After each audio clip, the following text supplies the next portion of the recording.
तो इस वीडियो में हम class 10th mathematics NCERT chapter 5 का टॉपिक रीड करेंगे, that is nth term of an AP. किसी भी एपी की nth टर्म हम कैसे निकाल सकते हैं। nth टर्म मतलब कोई भी टर्म, चाहे वो 10th टर्म है, 20th टर्म है या फिर 100th टर्म है, अगर हमें निकालनी हो तो हम कैसे निकालेंगे। सपोज हमें कोई एपी दे रखी है, एपी की टर्म्स हमें गिवन है, तो उसकी फर्स्ट टर्म को हम कंसीडर करेंगे a1, सेकेंड टर्म को a2, third term a3 and so on. इस तरीके से हमारे पास एक एपी की सीरीज़ आ जाएगी। तो फर्स्ट टर्म हमारे पास a है और कॉमन डिफरेंस जो है वो हमारे पास d है। अब सेकेंड टर्म हमारे पास क्या होती है, सेकेंड टर्म को हम डिनोट करते हैं a2 से, जो कि हमारे पास कैसे आती है, जब हम a में जो हमारे पास फर्स्ट टर्म है उसमें हम d को ऐड करते हैं, तो हमारे पास क्या आ गया a प्लस डी। अब देखो d का कोफिशिएंट हमारे पास 1 है, हम 1 को लिख सकते हैं 2 माइनस 1, तो हमारे पास क्या आ गया a प्लस 2 माइनस 1d। इसी तरह से a3 हमारे पास थर्ड टर्म है, वो क्या है हमारे पास, वो हमारे को कब मिलेगी, जब हम a2 में जो हमारे पास सेकेंड टर्म है उसमें हम d को ऐड करेंगे। तो मतलब a3 equal to a2 plus D है हमारे पास, और a2 की वैल्यू हमने ऊपर निकाली है, that is a plus D. तो हम a2 की जगह a प्लस डी लिखेंगे प्लस डी, तो हमारे पास क्या आ जाएगा a प्लस 2d। तो 2 को हम 3 माइनस 1 लिख सकते हैं, तो हमारे पास यहाँ पे क्या आ गया a प्लस 3 माइनस 1d। तो अब हम देखेंगे तो a2 में हमारे पास क्या आया, देखो यहाँ d का कोफिशिएंट हमारे पास 2 माइनस 1 आया, जब हमने a3 लिया तो d का कोफिशिएंट हमारे पास 3 माइनस 1 आया। तो a4 अगर हम इसी तरह से लेंगे तो a3 प्लस डी, तो हमारे पास आ जाएगा a प्लस 3d, जिसको हम लिख सकते हैं a प्लस 4 माइनस 1d। तो देखो जब हमारे पास यहाँ पे a4 है तो यहाँ पे 4 माइनस 1 आया, जब a3 हम ले रहे थे तो 3 माइनस 1 आया, और जब हम a2 ले रहे थे तो 2 माइनस 1 आया। तो इससे हमारे पास क्या कंक्लूजन आता है कि जब हम यहाँ पे कोई भी n नंबर रखते हैं, कोई भी नंबर है हमारे पास, let us consider that be n। तो an हमने लिया, an हमारे पास क्या हो जाएगा a plus n minus 1d, और an को हम l से भी डिनोट करते हैं। an होती है हमारी nth टर्म और l आया हमारे पास लास्ट टर्म, किसी भी एपी की जो लास्ट टर्म है हम उसको l से डिनोट करेंगे। अब हम करेंगे एक्सरसाइज 5.2 के एग्जाम्पल्स। तो थर्ड एग्जाम्पल हमें गिवन है, find the nth term of AP. AP हमें गिवन है 2, 7, 12। अगर हमें गिवन है कि ये एपी है तो हमारे पास a2 minus a1, a3 minus a2, इन सब का डिफरेंस जो है वो हमारे पास सेम आएगा। तो फर्स्ट टर्म a हमारे पास क्या हो गई 2, और d की वैल्यू क्या हो गई हमारे पास a2 माइनस a1, हमारे पास आ गई 5। n क्या होती है, nth टर्म हम लेंगे, जो सी भी टर्म हमें निकालनी है। अब हमें इसमें 10th टर्म निकालिए तो n को हम 10 कंसीडर करेंगे। तो an के फॉर्मूला हमने अभी देखा, a plus n minus 1d होता है हमारे पास। तो a10 क्या हो जाएगा हमारे पास a प्लस 10 माइनस 1d। तो 10 माइनस 1 हमारे पास क्या आ जाएगा a प्लस 9d। अब इसमें हम a और d की वैल्यू सब्स्टिट्यूट कर देंगे। a की वैल्यू हमारे पास 2 है और d की वैल्यू हमारे पास 5 है। जब हमने इसमें पुट करी a और d की वैल्यू तो हमें क्या मिल गया 2 प्लस 9 मल्टीप्लाई 5। तो हमारे पास इसको सॉल्व करके आ गया a10 की वैल्यू 47। जो भी टर्म हम निकाल रहे हैं n की वैल्यू, देखो an हमने लिखा था a plus n minus 1d। अब हमने 10 की जगह n की जगह 10 पुट करा है, तो हम यहाँ पे हमारे पास क्या आ जाएगा a10। a10 का मतलब है 10th टर्म, तो a10 की वैल्यू हमारे पास क्या आ गई 47। आगे नेक्स्ट एग्जाम्पल 4 हमें दे रखा है, which term of the AP. एक एपी हमें दे रखी है 21, 18, 15 इस टाइप से, इस माइनस 81। अब हमें पूछा गया है कि कौन सी टर्म जो है वो माइनस 81 होगी। देखो जब भी आपसे पूछा जाए कि कौन सी टर्म माइनस 81 होगी, तो हमारे पास वही टर्म को हम लास्ट टर्म कंसीडर करेंगे। मतलब लास्ट टर्म हमारे पास क्या है an, उसको an कंसीडर कर लेंगे। तो हमारे पास an की वैल्यू क्या हो गई माइनस 81। उसके बाद जो फर्स्ट टर्म है एपी की वो हमारे पास क्लियरली 21 है, तो a हमारे पास आ गया 21। अब d की वैल्यू हमें निकालनी है, तो d की वैल्यू क्या होगी हमारे पास a2 माइनस a1। तो हम 18 माइनस 21 करेंगे तो हमारे पास माइनस 3 आ जाएगा। अब क्या पूछ रहा है कि कौन सी टर्म होगी। जब भी पूछा जाए कि कौन सी टर्म है, मतलब आपसे n की वैल्यू पूछी जा रही है। किसी भी क्वेश्चन को आपको करने के लिए जब से सबसे पहले आप स्टार्ट करोगे, पहले आप गिवन लिख लो आपके पास क्या क्या है। उसके बाद आपको ये देखना है कि आपको फाइंड क्या करना है। अगर आपसे पूछा गया कि विच टर्म, तो आपको पहले पता होना चाहिए कि आपको क्या फाइंड आउट करना है। तो हमें क्या निकालना है कि n की वैल्यू हमारे पास क्या होगी।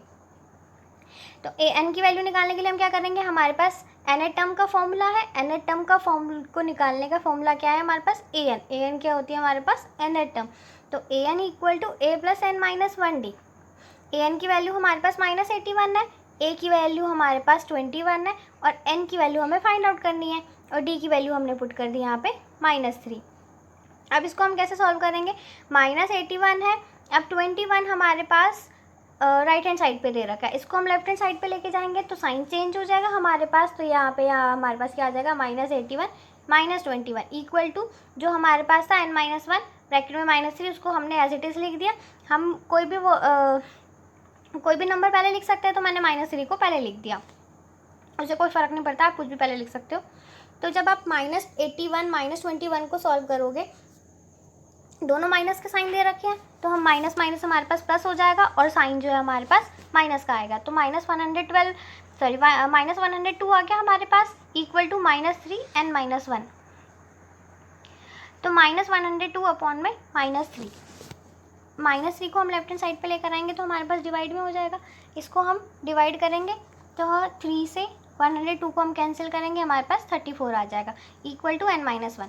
तो हमारे पास क्या आ गया, n की वैल्यू n इक्वल टू 34, 1 जो है हमारे पास लेफ्ट साइड में गया, तो n की वैल्यू हमारे पास आ गई 34 + 1 दैट इज़ 35। पूछा था कि कौन सी टर्म जो है वो हमारे पास -81 होगी, तो n की वैल्यू हमारे पास 35 आ गई। इट मीन्स हमारे पास जो 35 टर्म है दैट इज़ A35, वो हमारे पास 81 हो जाएगी।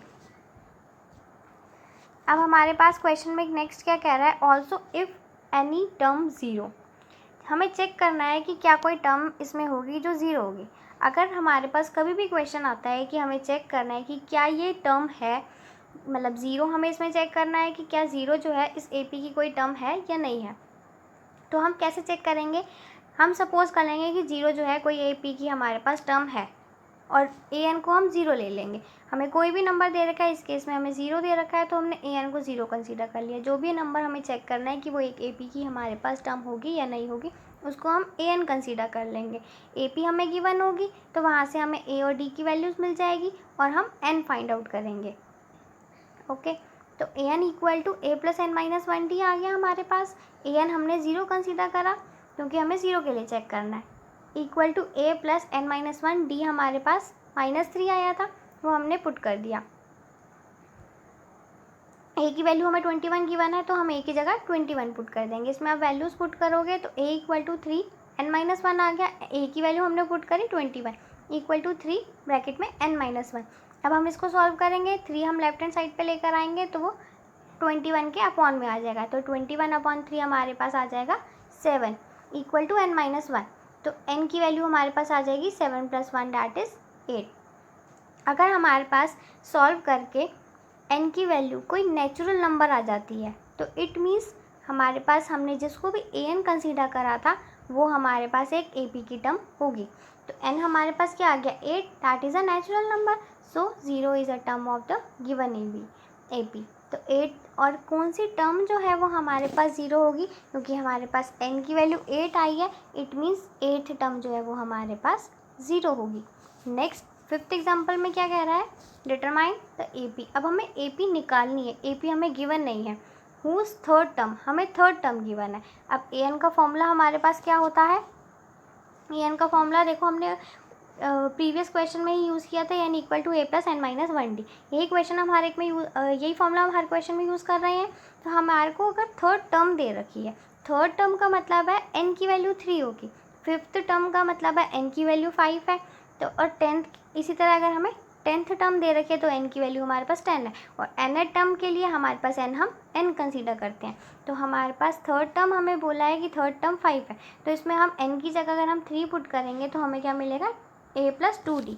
तो इट मीन्स a3 हमारे पास क्या आ जाएगा, a + 2d, और वो मुझे क्या गिवन है, 5। नेक्स्ट क्या कह रहा है, 7 टर्म इज़ 9। उसी तरह a + n-1d में जब n की वैल्यू मैं 7 पुट करती हूँ तो मेरे को मिलता है 60, a + 6d। तो a7 मेरे पास क्या आ गया, a + 6d इक्वल टू 9, क्योंकि 7 टर्म मेरे पास 9 दे रखी है। अब इन दोनों इक्वेशन को मैं सॉल्व करूँगी तो मेरे पास d की वैल्यू क्या आ जाएगी, 1। अब मेरे पास d की वैल्यू आ गई। अब a और d में मुझे 2 इक्वेशंस गिवन है, कोई भी एक इक्वेशन का मैं यूज़ कर सकती हूँ। यहाँ पे मैंने a + 2d इक्वल टू 5 जो कि फर्स्ट इक्वेशन है मेरी, उसको मैंने यूज़ किया। तो a की वैल्यू मुझे निकालनी है, d की वैल्यू मेरे पास है 1, तो 2d मतलब 2 × 1 इक्वल टू 5।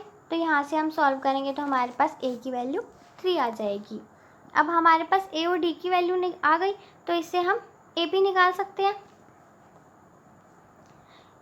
अब रिक्वायर्ड ए पी हमारे पास क्या हो जाएगी, फर्स्ट टर्म हमारे पास क्या होगी a, जो कि क्या होगी हमारे पास 3। नेक्स्ट टर्म क्या होगी हमारे पास a प्लस डी, जो कि क्या होगी 3 + 1 4।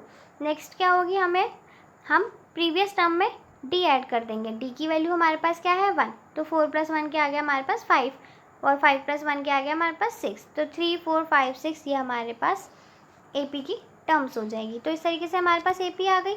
अब नेक्स्ट एग्जाम्पल नंबर 6 क्या दे रखा है, check whether 301 is a term of the list of numbers 5 11 17 23। हमें क्या चेक करना है कि क्या ये लिस्ट ऑफ नंबर्स हमारे पास एक ए पी फॉर्म कर रहे हैं या नहीं कर रहे हैं। अब हमारे पास फर्स्ट टर्म है 5 और second term 11, third term 17, fourth term 23। अब कभी भी हम चेक करने के लिए हमारे को जो भी सीक्वेंस गिवन है कि वो एक ए पी है या नहीं है, तो हम क्या करेंगे A2 - A1 निकालेंगे, A3 - A2 निकालेंगे। इस टाइप से हम सॉल्व करेंगे और देखेंगे क्या हमारे पास डिफरेंस सेम आ रहा है। तो A2 - A1 हम करेंगे तो 11 - 5 हमारे पास 6 आ गया। A3 - A2 करेंगे तो भी हमारे पास 6 आ रहा है। उसी तरह अगर हम A4 - A3 करते हैं तो भी हमारे पास 6 आता है। तो तीनों ही केसेस में हमारे पास अगर वैल्यू सेम आ रही है, it means it forms an A P.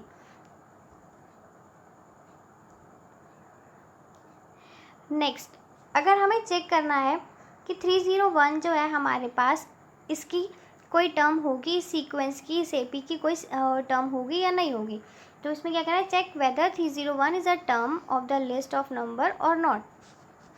तो कभी भी अगर हमें चेक करना है कि ये नंबर जो है हमारे पास क्या कोई इस ए पी की टर्म होगी या नहीं होगी, तो हम क्या करेंगे, जो भी नंबर के लिए हमें चेक करना है, फॉर एग्जांपल हमें 301 के लिए चेक करना है, तो ए एन को हम 301 ले लेंगे और उसके लिए हम एन की वैल्यू फाइंड आउट करेंगे।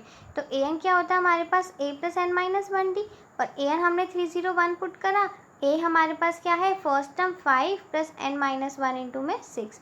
इसको हम सॉल्व करेंगे। 5 को हम लेफ्ट हैंड साइड पे लेकर आएंगे, हमारे पास 301 - 5 क्या आ जाएगा 296 = 6n - 1। 6 को अपॉन में रखेंगे, हमारे पास क्या आ जाएगा 296 अपॉन 6 = n - 1। तो n की वैल्यू क्या आ जाएगी 296 अपॉन 6 + 1। 296 को हम 6 से अगर डिवाइड करते हैं तो हमें कोई नेचुरल नंबर नहीं मिलता है, ये पूरा पूरा डिवाइड नहीं होता, which is not a natural number. So 301 is not a term of the given list of numbers. It means हमारे पास 301 जो है वो ए पी की कोई भी टर्म नहीं है।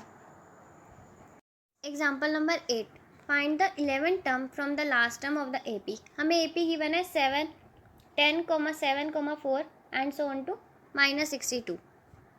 अब इसमें हमारे पास फर्स्ट टर्म है 10, एन टर्म हमें लास्ट टर्म दे रखी है -62, लेकिन हमें क्या पूछा हुआ है 11 टर्म स्टार्टिंग से नहीं पूछी गई है, हमें पूछा गया है कि 11 टर्म क्या होगी लास्ट से। हमें नहीं पता इस एपी में कितनी टर्म्स है, तो 11 टर्म जो कि लास्ट से है वो स्टार्टिंग से कोई भी टर्म तो हो सकती है। तो हम क्या करेंगे, जब भी हमें बोला जाए कि लास्ट से एन टर्म आपको फाइंड आउट करनी है, तो हम उस एपी को रिवर्स ऑर्डर में लिख देंगे। तो हमारे पास फर्स्ट टर्म क्या हो जाएगी, जो लास्ट टर्म है वो हमारे पास फर्स्ट टर्म हो जाएगी -62, और जो हमारे पास फर्स्ट टर्म थी 10 वो हमारे पास लास्ट टर्म हो जाएगी। अब इसको हम रिवर्स ऑर्डर में कैसे लिखेंगे, हमने लिखा -62, अब बीच की टर्म्स हमें नहीं पता तो हमने डॉट डॉट लिख दिया, लास्ट में हमारे पास 4, फिर 7, फिर लास्ट में 10 आ गया। तो इस तरीके से ए की वैल्यू हमारे पास आ गई -62, ए एन की वैल्यू आ गई हमारे पास 10, डी की वैल्यू क्या आ जाएगी, हम कोई भी दो टर्म्स को माइनस कर सकते हैं। 10 में से 7 को माइनस करेंगे तो हमारे पास 3 आएगा, और हम 7 में से भी 4 को माइनस कर सकते हैं। बाद वाली टर्म को हम पिछली वाली प्रीवियस वाली टर्म से ही माइनस करेंगे। 4 - 7 हम नहीं कर सकते, हम करेंगे इसमें 7 - 4, तो हमारे पास क्या आ जाएगा 3। तो एन टर्म का फॉर्मूला हमारे पास है A N = a + n - 1d। अब ए एन की वैल्यू हमारे पास क्या है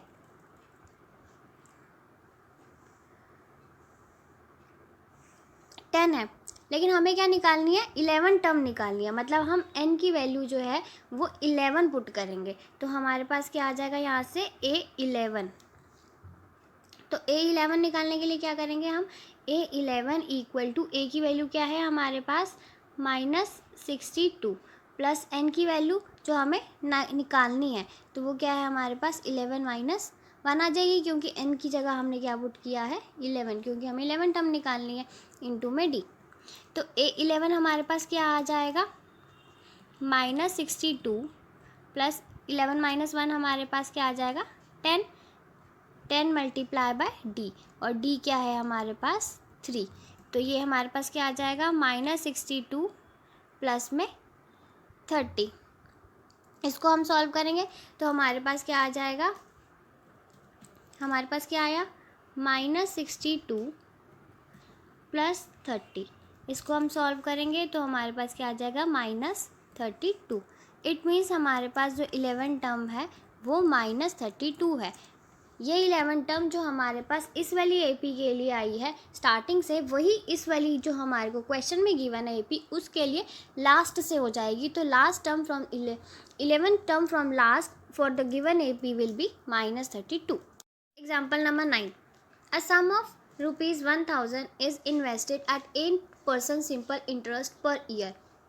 मतलब कि हमारे को प्रिंसिपल अमाउंट जो है वो 1000 दे रखा है, रेट दे रखा है 8% और सिंपल इंटरेस्ट है। Calculate the interest at the end of each year. हमें हर ईयर के बाद कितना इंटरेस्ट मिलेगा वो हमें निकालना है। मतलब पहले हम t = 1 लेंगे, 1 ईयर के बाद हमारे पास कितना इंटरेस्ट आया, उसके बाद सेकेंड ईयर के बाद कितना आया, थर्ड ईयर के पास कितना आया, ये सब हमारे पास सीक्वेंस आएगी। Do these interest form an AP. और उसके बाद हमें चेक करना है कि जो भी हमारे पास इंटरेस्ट रेट आया है, जो भी टर्म्स आई है, क्या वो एक एपी फॉर्म कर रही है।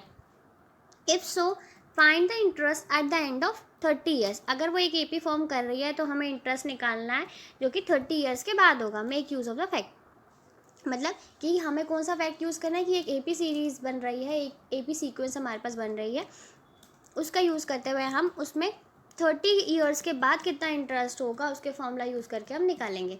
सबसे पहले सिंपल इंटरेस्ट का फॉर्मूला हमारे पास होता है P × R × T अपॉन में 100।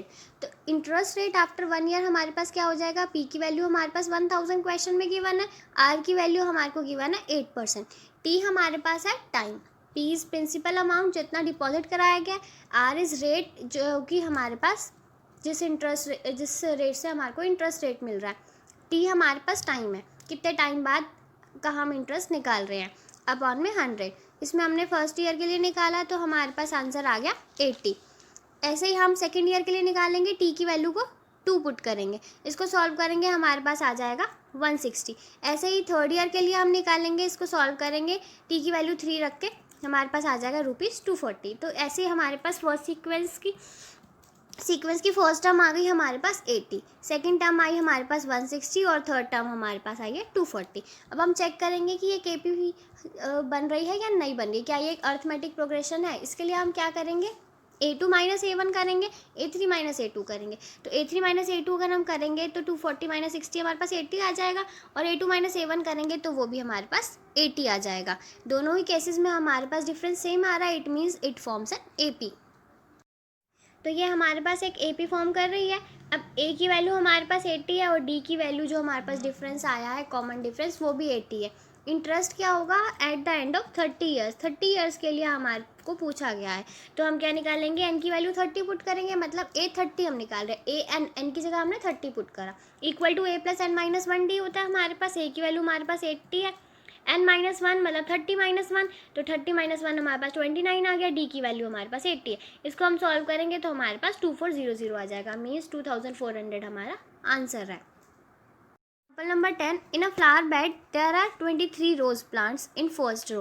फर्स्ट रो में हमें गिवन है कि 23 रोज प्लांट्स है, तो ये हमारे पास ये गिवन है। Next 21 in the second, 19 in the third and so on. तो एक तरह से हमें एक सीक्वेंस गिवन है जिसकी फर्स्ट टर्म हमारे पास 23 है, सेकेंड टर्म हमारे पास 21 है, थर्ड टर्म हमारे पास 19 है एंड सो ऑन।